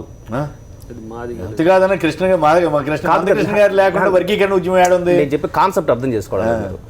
వర్గీకరణ అనేది రిజర్వేషన్ సిస్టంలోనే ఉంది. ఎస్సీలకి 15% అని, ఎస్టీలకి 7% అని, బీసీలకి అంటే రిజర్వేషన్ సిస్టమే వర్గీకరణ. అయితే అందులో ఉపవర్గీకరణ కోసం మనం పోరాటం మొదలుపెట్టాం. అసలు వాస్తవానికి ఏంటంటే రాజ్యాంగ సమీక్ష జరగాల్సిన అవసరం ఉంది. ఒకసారి లోకోర్ కమిషను 1965లో వేసిన లోకోర్ కమిషను ఇది ఖచ్చితంగా దేశంలోని వివిధ కులాలని ఏ జనాభా దామాషకి మించి వాళ్ళు ఎంజాయ్ చేశారని దగ్గర లోకోర్ కమిషన్ నా దగ్గర స్పష్టంగా విత్ డాక్యుమెంటేషన్ ఉంది. ఆంధ్రప్రదేశ్కి వచ్చేసరికల్లా ఎంజాయ్ చేసిన కులంలో మాల కులం కింద చెప్పారు, రిజర్వేషన్ నుంచి మినహాయించమన్నారు. వాస్తవానికి రిజర్వేషన్ అంటే ఇప్పుడు ఆంధ్రప్రదేశ్లో ఉమ్మడి రాష్ట్రం అనుకుందాం, ఈ షెడ్యూల్ కులాల్లో ఉన్న 59 కులాల్లో మనకు అందరికి తెలిసింది మాలామదికి 2 కులాలే. కానీ బైండ్ల, మోచి, బుడగ జంగాలు ఈ కులాలకు సంబంధించి కనీసం ఒక అటెండర్ ఉద్యోగం లేని పరిస్థితిలో ఉన్నారు, ఒక డాక్టర్ లేరు. అంటే ఇటువంటి పరిస్థితుల్లో అన్ని కులాలకు సామాజిక న్యాయం జరగడం కోసం పుట్టిందే వర్గీకరణ ఉద్యమం. ఇది ఒక మాదిగల ఉద్యమం కాదు. ఇది 59 కులాలకు సంబంధించిన social justice, in principle of social justice. ఏదైతే అంబేద్కర్ గారు ఇప్పుడు ఇవన్నీ పాత కథలు కాదు, ఎక్కడికి వస్తాను కాదు. ఇప్పుడు పాయింట్ ఏంటంటే భారతీయ జనతా పార్టీ ఒప్పుకున్నప్పుడు ఎందుకు చొరవ తీసుకోవట్లేదు అన్న సమాధానం చెప్తున్నాను సార్. మీరు కూడా బీజేపీలో ఉన్నారు కదా, అందుకే చెప్తాను సార్. ఇప్పుడు రాయుడు గారు అన్నట్టు ఇది ఒక సోషల్ జస్టిస్ ప్రిన్సిపల్ నుంచి వచ్చింది కాబట్టి దీన్ని ఇది మాలకు వ్యతిరేక ఉద్యమం కాదనేది మొదట క్లారిటీ వచ్చేయాలి. 2 రాజకీయ పార్టీల పరంగా చూసుకుంటే, రాజకీయ పార్టీ పరంగా నాకు తెలిసి ఇప్పుడు నేను ఈరోజు బీజేపీలో ఉన్నా నేను ఒకే ఒక కారణం ఏంటంటే అదే చెప్తున్నాను. నేను బీజేపీలో ఉన్న ఒకే కారణం ఏంటంటే ఏ రోజుకైనా సరే భారతీయ జనతా పార్టీ ద్వారా సోషల్ జస్టిస్ జరుగుతుందన్న ఒక నమ్మకంతో, విశ్వాసంతో నేను ఆ పార్టీలో ఉన్నాను. అంటే ఏంటి, బాధ్యతల ఉద్యమం కావచ్చు, లేకపోతే వర్గీకరణ కావచ్చు, ఏదైనా కావచ్చు. దీనికి వెనక ఫిలాసఫీ ఏంటంటే మొట్టమొదటి నుంచి ఒకే వాదం వినిపిస్తున్న పార్టీ భారతీయ జనతా పార్టీ. మరి ఇప్పుడు అధికారంలో ఉంది వాళ్ళే కదా, అదే చెప్తున్నాను. అదే చెప్తున్నాను. అంటే భారతీయ జనతా పార్టీ లేదు మీకు కావాల్సిన విమర్శ కాదు. పాయింట్ ఆయన స్టేట్ గా అడిగాడు, మొత్తం కథంతా ముక్కు చుట్టూ తిప్పుతానంటే నాకు టైం వేస్ట్ కదా. మీకు టైం వేస్ట్ కాదు అంటే మీరు ఎవరికైనా మీరే కాదు, జనాలు కూడా అర్థం కావాల్సింది. అర్థం కావాలి, అదే చెప్పాలి. అంటే రాజకీయ పార్టీల స్వరూపం మీకు అర్థం కావాలి కదా. అది చెప్పాలి. కేంద్రంలో అధికారంలో ఉంది బీజేపీ, అదే సార్. ఎన్డీఏలో టీడీపీ ఉంది, ఇక టీఆర్ఎస్ తీర్మానం చేసి మీకే నష్టం. నన్ను చెప్పనండి సార్. అయితే అందుకే ముందు నన్ను కమ్యూనిటీకి సంబంధించి రిప్రజెంటేషన్ చెప్తూ నా పార్టీ స్టాండ్ చెప్పాలి. నేనేం అడ్డం పడలేదు, అందుకే చెప్తున్నాను. ఇక్కడికి అడ్డం పడకండి, 2 నిమిషాలు టైం ఇవ్వండి. టైం అంతా మీరు డైవర్ట్ చేస్తే నేను చెప్పడానికి నేను కన్ఫ్యూజ్ అవుతాను. అందుకని ఇక్కడ భారతీయ జనతా పార్టీ మాత్రం మొదటి నుంచి ఒకే ఒక స్టాండ్తో ఉంది. ఇక్కడ ఈ విషయంలో రాజశేఖర రెడ్డి గారు ఆ రోజు అసెంబ్లీకి తీర్మానం పెట్టిన దానికి నా పాత్ర ఉంది, ఆ మేరకు ఆయన చేశారు. కానీ ఆ తర్వాత ఎక్సర్సైజ్లో ఇవి రాజశేఖర రెడ్డి గారు కూడా విఫలమయ్యారు. ఢిల్లీలో దాన్ని లాబీ చేయడంలో విఫలమయ్యారు. ఆ బృందంలో వెళ్ళిన దాంట్లో నేనున్నా. మన్మోహన్ సింగ్ ఒకసారి రాజశేఖర రెడ్డితో మాట్లాడండి అన్నాడు. నందెల్లయ్య నేను మేము పోయినప్పుడు ఎందుకు రాజశేఖర రెడ్డి మాట్లాడాల్సిన అవసరం ఉంది అంటే రాజశేఖర రెడ్డి గారు ఎక్కడో డిస్కషన్ జరగాలి. ఆయనకి ఆ డిస్కషన్ మందకృష్ణ గారితో కావచ్చు, లేకపోతే మాదిగలకు సంబంధించిన అవగాహనతో కావచ్చు జరగాల. అయితే ఆ జరగడంలో ఎక్కడో ఒక డిస్ట్రాక్షన్ జరిగింది, ఇందాక సూర్యప్రకాష్ గారు అన్నట్టు. అందుకని ఈ సందర్భంగా ఏమన్నా చెప్పాను, రాజశేఖర రెడ్డి గారు వైఫల్యం చెందిరని చెప్పానా? మీరు చెప్పినట్టు మీరు చెప్పారని చెప్పడం నేను ఆ రోజు మన్మోహన్ సింగ్ గారు అంటున్నాడు ఆ మాట. నేను చెప్తాను వినండి. ఇవాళ భారతీయ జనతా పార్టీ భారతదేశ వ్యాప్తంగా దళితుల మీద దాడులు చేస్తూ తీవ్రమైనటువంటి ఇబ్బందులు గురి చేస్తున్నటువంటి ప్రభుత్వం ఏదైనా ఉందంటే అది ఎన్డీఏ ప్రభుత్వం. అటువంటి ప్రభుత్వం నుంచి వకాల్తా పుచ్చుకోవడమే అది మీ వైఫల్యానికి నిదర్శనం. ఇప్పుడు ఒకటి చరిత్రలో ఏం జరిగింది మీరు అడిగారు, నేను చెప్తున్నాను. మన్మోహన్ సింగ్ గారు స్పష్టంగా రాజశేఖర్ రెడ్డి మాట్లాడి అన్నారు. రాజశేఖర రెడ్డి గారితో మాట్లాడాల్సిన అవసరం ఏంటి? ఆల్రెడీ రాజశేఖర రెడ్డి గారు డెసిషన్ తీసుకో అసెంబ్లీ తీర్మానం కదా, కాబట్టి ఆ రోజు భారత పార్లమెంట్ లో డెసిషన్ తీసుకోవాల్సిన స్థాయిలో ఉన్న కాంగ్రెస్ పార్టీ మీరు చరిత్ర వర్తమానం ఎలా నిర్మాణం చేస్తారు. కాబట్టి ఆ రోజు కాంగ్రెస్ పార్టీ నిట్ట నిలువన మోసం చేసింది. ఆ రోజు కాంగ్రెస్ పార్టీ వల్ల అన్యాయం జరిగింది. నెంబర్ 2, ఈ రోజు కూడా భారతీయ జనతా పార్టీ ఎస్ అన్నట్టుగా మీరు చెప్తున్నారు. రాజశేఖర రెడ్డి హయాంలో నాకు కార్పొరేషన్ చైర్మనే కాదు 5 జిల్లా పరిషత్ చైర్మన్లు ఇచ్చారు. మేము ఆ విషయంలో గ్రాటిట్యూడ్ ఉంది. నేను గతంలో కూడా చెప్పాను, మాదిగలకి కాస్త కోస్తో ఆయన న్యాయం చేశారు, అందులో ఏం సందేహం లేదు. అయితే వర్గీకరణ విషయం వచ్చేసరికల్లా పొలిటికల్ డ్రామాలు జరుగుతూ వచ్చాయి. ఈ పొలిటికల్ డ్రామాలు జరగకుండా అడ్డుకోవాల్సిన అవసరం ఉంది. నెంబర్ 2, చంద్రబాబు నాయుడు యూటర్న్ తీసుకున్నాడు. అది మీరు నాకు ఒక నిమిషం అవకాశం ఇవ్వండి. చంద్రబాబు నాయుడు గారు ఆయన ఇక్కడ చంద్రబాబు నాయుడు అక్కడ చంద్రబాబు నాయుడు ఇక్కడ కేసీఆర్ ఇద్దరు దళితుల విషయంలో మోసం చేశారు. ఏ విధంగా మోసం చేశారు? వాళ్ళు తీర్మానం చేశారు కదా అసెంబ్లీలో. ఒక వర్గీకరణ చంద్రబాబు నాయుడు అంటే మీ పార్టీ కదా. అదే చెప్తాను, మా పార్టీ మీ పార్టీని కాదు. దళితులు సీఎం చేస్తా అన్న కేసీఆర్ ఇక్కడ మోసం చేశారు. నేను పెద్ద మాదిగనన్న చంద్రబాబు నాయుడు 25 జీవో ఒకటి రిలీజ్ చేసి ఇది ఎస్సీలకు సంబంధించి ఉపకులాలు అందరికీ న్యాయం జరగాలని 183 జీవో ఇప్పుడు 25 జీవో తీసుకొచ్చారు. ఆ 25 జీవో రిలీజ్ చేసి అంటే ఎస్సీ కార్పొరేషన్లో అన్ని కులాలకి న్యాయం జరగడం కోసం ఈ పథకాలు అమలు చేయడం కోసం తీసుకొచ్చిన జీవోని ఆపుదల చేశాడు. ఈ విషయం నేను చెప్పడం కాదు, స్వయంగా రావెల్ కిషోర్ గారు ఆయన లైన్లో తీసుకు అడగండి. ప్రభాకరు ఆఫ్ చేయమన్నాడు. ప్రభాకరు లోకేష్ మీద ఇతరుల మీద ఒత్తిడి తీసుకొస్తున్నారని చెప్పి స్పష్టంగా చెప్పడం జరిగింది. చెప్పి మమ్మల్ని పోయి కలవండి ఒకసారి చంద్రబాబు నాయుడు అన్నారు. అంటే ఒక్కసారి జీవో తెచ్చిన తర్వాత మంత్రి గారి వల్ల కాలేదు, మంత్రి గారి కంటే మంత్రి తీసుకొచ్చాడు. మంత్రి గారి కంటే జూబుడు ప్రభాకర్ గారు పవర్ఫుల్ ఉన్నాడా? పవర్ఫుల్ అక్కడ కాదు, మీరు అర్థం చేసుకోవచ్చు. అంటే కులం తాలూకు ఒత్తిడి తీసుకురావడం అనేది జరిగింది అనేది చెప్తాను. మంత్రి గారు అవును, అది నేను ఎందుకు చెప్తున్నాను, అందుకే మీడియా ఎందుకు చెప్తున్నాను మీకు. మీరు తీసుకోండి, లైన్ లో తీసుకోండి, మంత్రి తీసుకోండి, చెప్పండి, చెప్పండి మీరు పాయింట్. చంద్రబాబు లోకేష్ బాబు మీరు లైన్ లో తీసుకోండి. సార్ మీది మీడియా అంటే మీడియా.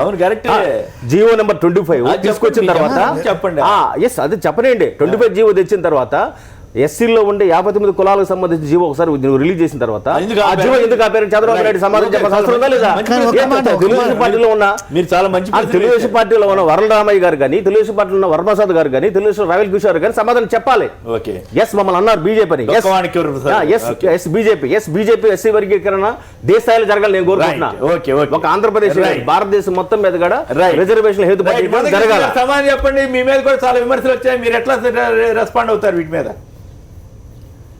మందకృష్ణ గారు సార్ నమస్కారం సార్. ముందు మా సోదరుడు అద్దంకి దయాకర్ మాట్లాడిన దానికి ఒక విషయం చెప్తున్నా. ముందు అద్దంకి దయాకర్ గారు మాల సమాజానికి క్షమాపణ చెప్పాలి.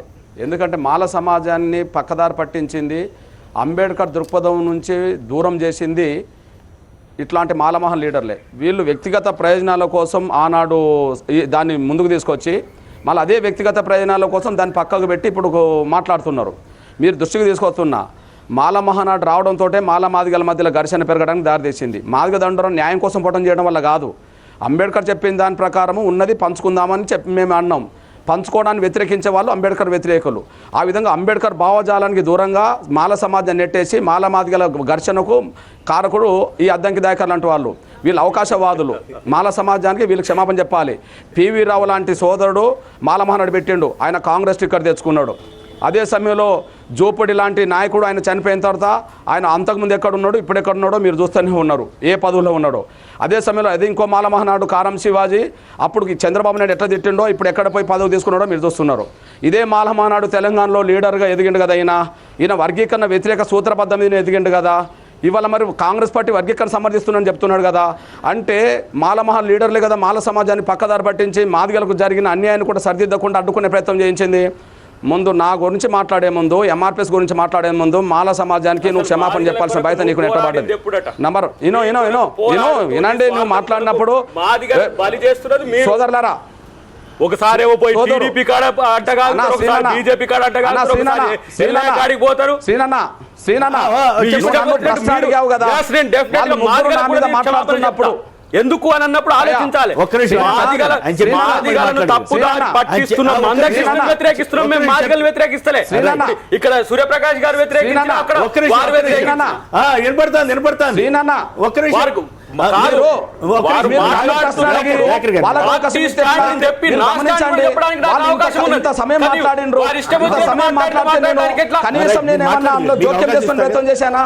ఇది ఒక చర్చ, కోట్లాది మందికి మెసేజ్ పంపే చర్చ. దాన్ని వాళ్ళు మాట్లాడుతున్నప్పుడు నేను ఒక మాట కూడా నేను మాట్లాడుతున్నప్పుడు వాళ్ళు నా మీద నిందలు మోపారు కదా. వాళ్ళు నిందలు మోపుతున్నప్పుడు నేను మాట్లాడాల్సిన బాధ్యత నాకు నా బాధ్యత నెరవేర్చుకుంటున్నాను. చెప్పండి, అడుగుతున్నా. రెండోది నేను అవకాశవాదినేని ఇంకో సోదరుడు మాట్లాడింది అనుకుందాం. ముందుగా నేను అద్దంకి దాకా అడుగుతున్నాను, ఇప్పుడు కాంగ్రెస్ పార్టీ వర్గీకరణకు అనుకూలమే అని పంజాబ్లోను, హర్యానాలోను, ఆంధ్రప్రదేశ్లోను వర్గీకరణ తీర్మానం చేసింది కాంగ్రెస్ హయాంలోనే అనుకుందాం. ఉత్తరప్రదేశ్లో వర్గీకరణ తీర్మానం కాంగ్రెస్ హయాంలోనే. ఇప్పుడు నువ్వు మాలమహా లీడర్గా నువ్వు వర్గీకరణ వ్యతిరేకించదలుచుకున్నావా, లేదా కాంగ్రెస్ పార్టీ సూత్రబద్ధంగా ఉంటే వర్గీకరణ సమర్థించి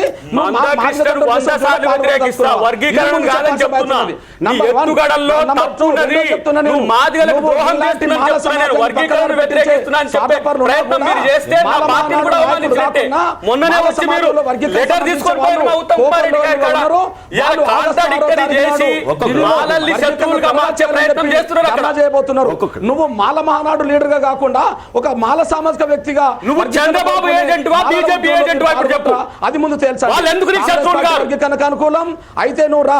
నువ్వు నీ ప్రయోజనాల కొరకు, నీ రాజకీయ ప్రయోజనాల కొరకు మాదిగ దండోరణ వాడుకొని మధురలో పోటీ చేసినావు, ఇలా వర్ధనపేటలో పోటీ చేసినావు, ఎంపీగా పోటీ చేసినావు. ఇలా మాదిగల ఆత్మగౌరవాన్ని తాకట్టు పెడుతున్నది తను. అది చెల్లదని 20 సంవత్సరాల నుంచి రోడ్ల పాడి ఈ రోజు పెడితే మాలాంటి వాళ్ళు సపోర్ట్ చేస్తే వస్తే నీ సపోర్ట్ వద్దన్నట్టు మాట్లాడుతున్నాడు ఈ రోజు. ఎస్సీ లీడర్ ఇప్పుడు ఇదివరదాకా మాట్లాడిన సోదరుడు ఎవరు? మా సూర్యప్రకాష్. ఎవరండి? కెమెరా లేదు. నల్లా సూర్యప్రకాష్ గారు. నల్ల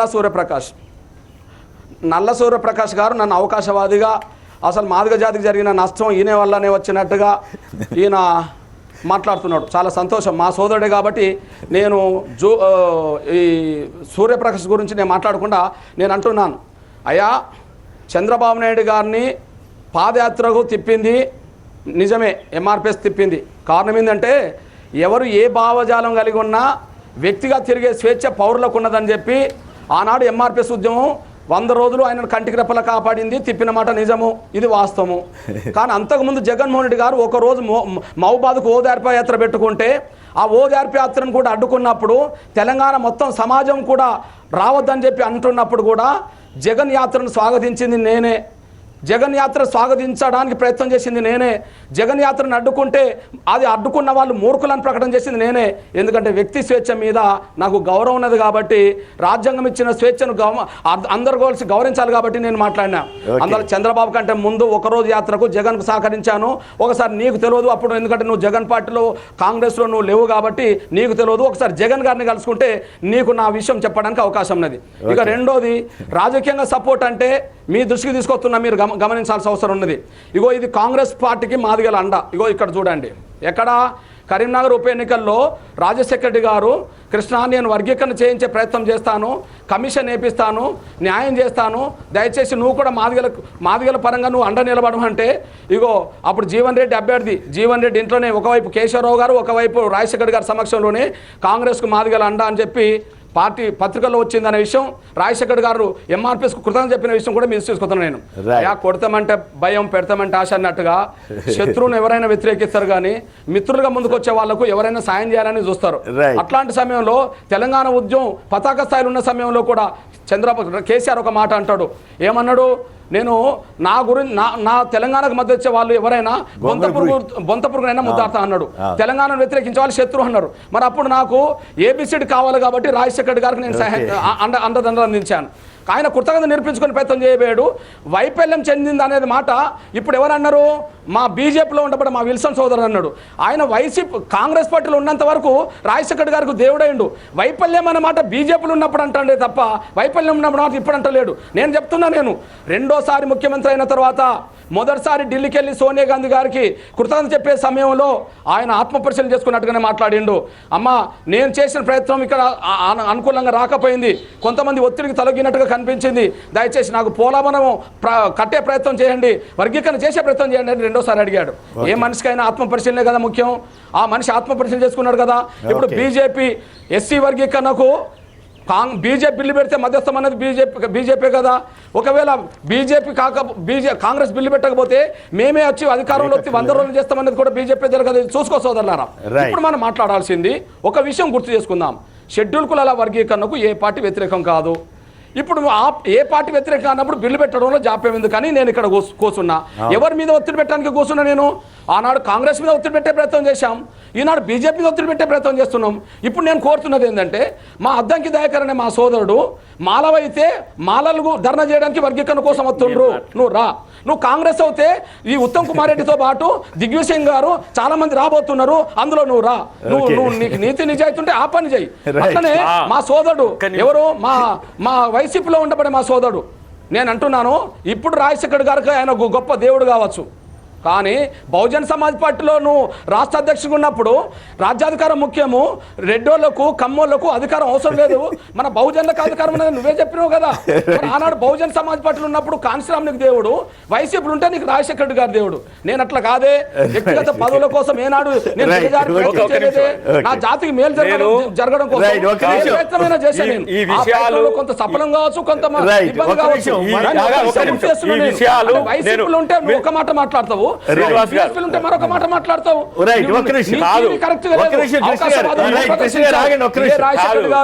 ఇప్పటికీ నన్ను పిలిచి ఎమ్మెల్సీ మంత్రిని చేస్తా అంటే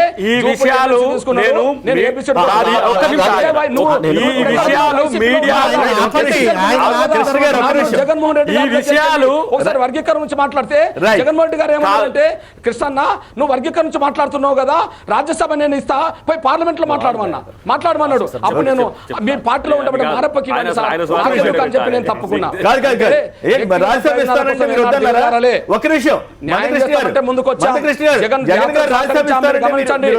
ప్రత్యేక హోదా కోసం వైసీపీ ఆంధ్రప్రదేశ్ లో బంధు కాలిస్తే నేను ఒంగోలుకి వెళ్లి బంధుకాల్లో పాల్గొన్నా. ఆయన ఆమరదీక్ష నేను గుంటూరులో ఆయనకు మద్దతు ఇచ్చా. ఆయన కాంగ్రెస్ పార్టీలో ఉండి ఎంపీ ఉన్న సమయంలో జలదీక్ష హైదరాబాద్ విజయవాడలో పెడితే నేను జలదీక్షకు సహాయం చేశాను. అర్థం ఏంటిది? ఈ విషయాలు అసలు నేను మీడియాకు చెప్పొద్దనుకున్నా కానీ ఇప్పుడు చెప్పాలి. Situation demands.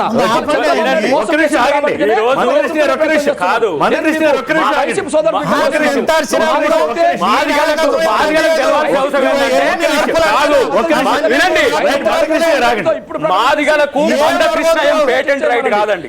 మాదిగల గురించి వారి కంటే ఎక్కువ పోరాడగల మా సత్తా ఉంది మాకు. ఆయన ఏదో మాదిగలను మీద వేసుకొచ్చుకున్నట్టు ఏం చెప్పనక్కర్లే. మీరు గుర్తు పెట్టుకోండి, దామోదర్ రాజనరసింహ గారి ఇంట్లో ఒక రోజు మొత్తం దీనికంటే ముందు చర్చలు పెట్టుకున్నాం. మాలలు కూడా సపోర్ట్ చేయాలని చెప్పి చర్చలు పెట్టుకుంటే తుర్రుమన్నాడు. మళ్ళీ చర్చ లేకుండా పోయి ఎవరి దగ్గరనో చందాల కొరకు బాధిగాలను బిచ్చగాలను చేసే ప్రయత్నం నువ్వు చేస్తున్నావు. జాతిని అమ్ముకుంటున్నది నువ్వు. మేము సిద్ధమయ్యారండి, మేము చర్చించడానికి సిద్ధం. మాదిగలకు అనుకూలంగా ఉన్నాం మేము ఇక్కడ. కానీ మీ రాజకీయ ప్రయోజనాలు. మందకృష్ణ గారు ఒక్క నిమిషం ఆగండి. కృష్ణ గారు ఒక్క నిమిషం ఆగండి. మాట్లాడుతున్నాడు. ఒక్క నిమిషం. మందకృష్ణ గారు పాత్ర పోషిస్తావో చెప్పండి. ఏ పాత్రకైనా నేను సిద్ధమే. కాంగ్రెస్ నేపథ్యం మీద వర్గీకరణకు సపోర్ట్ చేయడానికి నేను సిద్ధమే. మానమాన నేపథ్యంలో నేను సపోర్ట్ చేయడానికి సిద్ధమే. కానీ నీ స్వార్థం కొరకు ఇతరులను స్వార్థపరులను చేసే ప్రయత్నం మానుకో. దయాకర్ కొరకు ఏం చేసినవో తుంగతుర్తిలో మాకు తెలుసు. దయాకర్ కొరకు మీరు ఎలాంటి ప్రయత్నాలు చేసినవో, మాలలకు వ్యతిరేకంగా మాదిగలను తయారు చేసి పెట్టింది ఈ రోజు. కానీ కింద అట్లా లేదు. ఇలా మాదిగలు ఎంతో ప్రేమతో ఉన్నారు, కానీ శత్రువులుగా మార్చుకున్నది మందకృష్ణ. మందకృష్ణ లాంటి ఒక చీడ పురుగు ఈ రోజు మాదిగలకు లేకపోతే ఏం మాట్లాడుతున్నారు? పార్టీ సపోర్ట్ చేస్తున్నది, నేను వ్యక్తిగతంగా నా సంఘం తరఫున సపోర్ట్ చేస్తున్నా. ఒకవైపు మాలల నుంచి నేను వ్యతిరేకత ఎదుర్కోవాల్సి వస్తుంది. అయినప్పుడు కూడా ఇప్పుడు ఈయన నేను మాలగా పుట్టాలనో, మాదిగగా పుట్టాలనో, రెడ్డిగా పుట్టాలనో ఈయనకు నేను శత్రువునా? ఈయన సాయండి. మాదిగల్లో ఒక మాదిగగా ఉండాల్సిన అవసరం ఉంది. ఈయన నెలకొండ సూర్యప్రకాష్ గారు మాదిగ కాదా? విల్సన్ మాదిగ కాదా? కేవలం మాదిగల మధ్యన వైరుధ్యాలు సృష్టించేది ఆ రోజు చంద్రబాబు పంచన ఉన్నది ఆయనే. ఈ రోజు మోదీ పంచన ఉండి కూడా ఈ రోజు మాదిగలు నిట్ట నిలువున తీర్చడానికి ప్రయత్నం చేస్తుంది మందకృష్ణ మాదిగనే. మాదిగలు ఆయన పట్ల చాలా జాగ్రత్తగా ఉండాల్సిన అవసరం ఉంది. రెండు రాష్ట్రాల్లో మాదిగలను నష్టపరిచింది ఒక్క మందకృష్ణ మాదిగనే. అవకాశవాదం ప్రదర్శించేది నువ్వు, నేను. నువ్వు ఢిల్లీకి వస్తావా? నాకు అందగరా లేదా నువ్వు ఉన్న చోట వర్గీకరణకు అనుకూలంగా మాట్లాడించు, లేదా నువ్వే మాట్లాడకుండా నువ్వు ఉన్న చోట నీ నాయకుడితో మాట్లాడుకుంటా విమర్శలు పెడితే జాతి క్షమిస్తుందని మీరు అనుకోబాకండి. నువ్వు బహుజన్ సమాజ్ పార్టీ అధ్యక్షుడివి, ఇప్పుడు వైసీపీలో ఎస్సీ సెల్ ఒక లీడర్, ఎస్సీ సెల్ లీడర్. కాంక్షణ దృక్పథం అది, అంబేద్కర్ దృక్పథం అది, కాంక్షణ దృక్పథం అది, అంబేద్కర్ దృక్పథం అది. నీకు టికెట్ ఇస్తే వరంగల్ పోటీ చేస్తావు. నువ్వు టికెట్ బహుజన్ సమాజ్ పార్టీ ఉంటే బహుజన్ సమాజ్ పార్టీలో పోటీ చేస్తావు. బహుజన్ సమాజ్ పార్టీ ఉంటే బహుజనుల గురించి పోటీ చేసినట్టు మాట్లాడతావు. వైసీపీ నుండి వరంగల్ ఉప ఎన్నికల్లో టికెట్ తెచ్చుకొని వైసీపీ గొప్ప మాట్లాడతావు. నేను ఎక్కడున్నా కష్టాలున్న వాళ్ళని ఆదుకున్నా, నువ్వు వాళ్ళని అడ్డం పెట్టుకుని పదవులు సంపాదించిన ప్రయత్నం చేస్తున్నావు. నువ్వు నాన్న గురించి మాట్లాడింది బ్రదర్. ముందు నేను చెప్పదలుచుకున్నది ఒకటే, వర్గీకరణ విషయంలో మీకు చిత్తశుద్ధి ఉంటే మాదిగలుగా నాకు అండగా నిలబడండి. మా విల్సన్ సోదరుడు ప్రయత్నం చేయండి. ఇక మా మాల మహానాడు సోదరుడా, నువ్వు మాలలకు క్షమాపణ చెప్పాలి. ముందు మాల సమాజాన్ని పక్కదారి పట్టించి వర్గీకరణ వ్యతిరేక లీడర్ కాంగ్రెస్ పార్టీలో మొన్న నల్గొండ జిల్లా టికెట్ తెచ్చుకొని కాంగ్రెస్ మాట మాట్లాడడం తెలియకుండా వర్గీకరణ వ్యతిరేకించడం గట్టిగా చేయకుండా వాళ్ళ మాలల్ని సంతృప్తి పరిచే అవకాశవాద మాటలు మాట్లాడుతుంది. నువ్వు మా గురించి మాట్లాడే మాల మహానాడు లేదు. నీకు నీతి నిజాయితీ ఉంటే నువ్వు అంబేద్కర్ వాదు అవుతే అంబేద్కర్ దృక్పథం గురించి నువ్వు గొప్పగా మాట్లాడే ప్రయత్నం భవిష్యత్తులో నువ్వు టీవీల ద్వారా చేయదలుచుకుంటే అంబేద్కర్ చెప్పింది షెడ్యూల్ కులాల్లో ఏ ఒక్క కులం కూడా తమ జనాభా కంటే మించి పొందడానికి వీళ్ళు రిజర్వేషన్ ఫలాలు అలా పొందితే ఆ షెడ్యూల్ కులాల్లోనే ఇతర కులాలు నష్టపోయినట్టు అవుతుంది. కాబట్టి రిజర్వేషన్లను ఇంతకు ముందు ఒక సోదరుడు చెప్పినట్టుగా ఆర్థిక సాంఘిక విద్యా పురోగతి వెనకబోవడాన్ని బట్టి పంచుకోమన్నాడు, డివైడ్ చేసుకోమన్నాడు. అది మొదటి వ్యాలంలో చదువుకోవాలి, 17 వ్యాలంలో చదువుకోవాలని చెప్పి రోజు అంబేద్కర్ గురించి మాట్లాడే మీకు మొదటి వ్యాలంలో అంబేద్కర్ ఏం చెప్పిండో నువ్వు చదువుకోలేదా? నువ్వు రోజు అంబేద్కర్ గురించి గొప్పగా మాట్లాడే నువ్వు వర్గీకరణ అవసరం అని చెప్పి అంబేద్కర్ మాట్లాడింది 17 చదువుకోలేదా? అంబేద్కర్ గురించి మాట్లాడే మాల సమాజాన్ని శత్రువుగా మార్చారు. మాల సమాజం శత్రువుగా మారడానికి కారకులు మీరు. దళితుల ఐక్యతను దెబ్బతీసింది మీరు. చెప్పడం ముందుగా నేను ఢిల్లీలో కూర్చున్నాం. మీరు కంటిన్యూస్ గా మాట్లాడుతూనే ఉన్నారు, అట్లా కాదు కదా. ఇతరులు కూడా మాట్లాడే అవకాశం ఇవ్వాలి. టైం అయిపోయింది. విల్సన్ గారు, నేను ఇంతకుముందే చెప్పినట్టుగా ఉద్యమం నిర్వహించడం చాలా ఇంపార్టెంట్.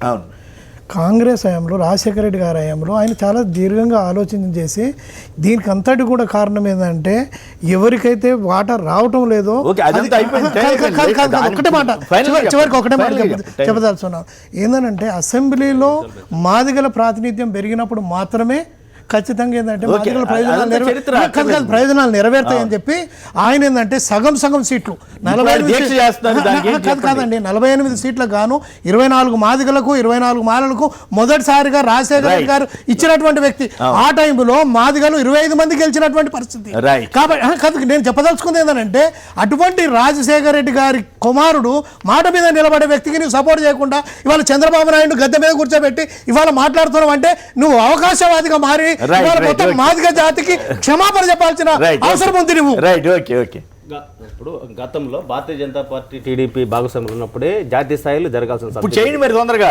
అయితే ఇప్పటికే నేనేమంటానంటే నాయకత్వం చేసే వాళ్ళకైనా Right, మీదకైనా ఇది జాతీయ అంశం, ఓకే. జాతీయ స్థాయిలో అవును, జాతీయ జరగాల్సిన- అంశం మీలాంటి వాళ్ళంతా మళ్ళీ వెళ్ళాలి కదా, మరి మీరు మాట్లాడాలి. మరి అప్పుడు ప్రైమ్ మినిస్టర్ దాకా వెళ్ళగలిగారు, ఇప్పుడు మరి ప్రైమ్ మినిస్టర్ దాకా వెళ్ళలేకపోతున్నారు ఎందుకని? ఇద్దరు ముఖ్యమంత్రులు Right. కూడా కృష్ణ ఈ మాదిగ అంటే రాష్ట్రంలో- మాదిగ జాతి కాదండి. Right. అసలు మాదిగ జాతికి ద్రోహం చేస్తున్న వ్యక్తే Krishna Madiga. Right, okay. RT Wilson garu, అలాగే మా ఇద్దరు ముఖ్యమంత్రులు కూడా బాధ్యత తీసుకోవాలి. దయాకర్ గారు, శ్రీపతి రాముడు గారు, మందకృష్ణ మాదిక్ గారు ఢిల్లీ నుంచి ప్రత్యక్ష ప్రసారం ద్వారా వచ్చినందుకు మీ ఉద్యమం అందరూ కూడా మీ ఉద్యమం సఫలం అవ్వాలని కోరుకుంటున్నారు. ఆ ఉద్యమం సఫలమై నిజంగానే అందరికీ అన్ని ఫలాలు సమానంగా అందేటట్టుగా జరిగితే సంతోషమే. దయాకర్ గారు కూడా మీకు ఒక రకంగా వర్గీకరణకు అనుకూలంగానే అన్ని రకాలుగానే మద్దతు ఇవ్వడానికి సిద్ధంగా ఉన్నారు కాబట్టి వర్గీకరణకు అనుకూలంగా నిబద్ధతో ఉంటారు. మీ పక్క కూర్చున్న వీళ్ళు అవకాశవాదులు ఏ పార్టీలు ఉంటే ఆ పార్టీని పొగిడేటోళ్ళు, ఆ పార్టీ ద్వారా లబ్ధి పొందేటోళ్ళు, ఆ పార్టీని మార్చి ఇబ్బంది పెట్టేటోళ్ళు. ధన్యవాదాలు. Right, okay. అందరూ మద్దతు తీసుకుని మీరు ముందుకెళ్లాలని ఆకాంక్షిస్తూ ఇది నేటి వార్తా విశ్లేషణ కార్యక్రమం. నమస్కారం.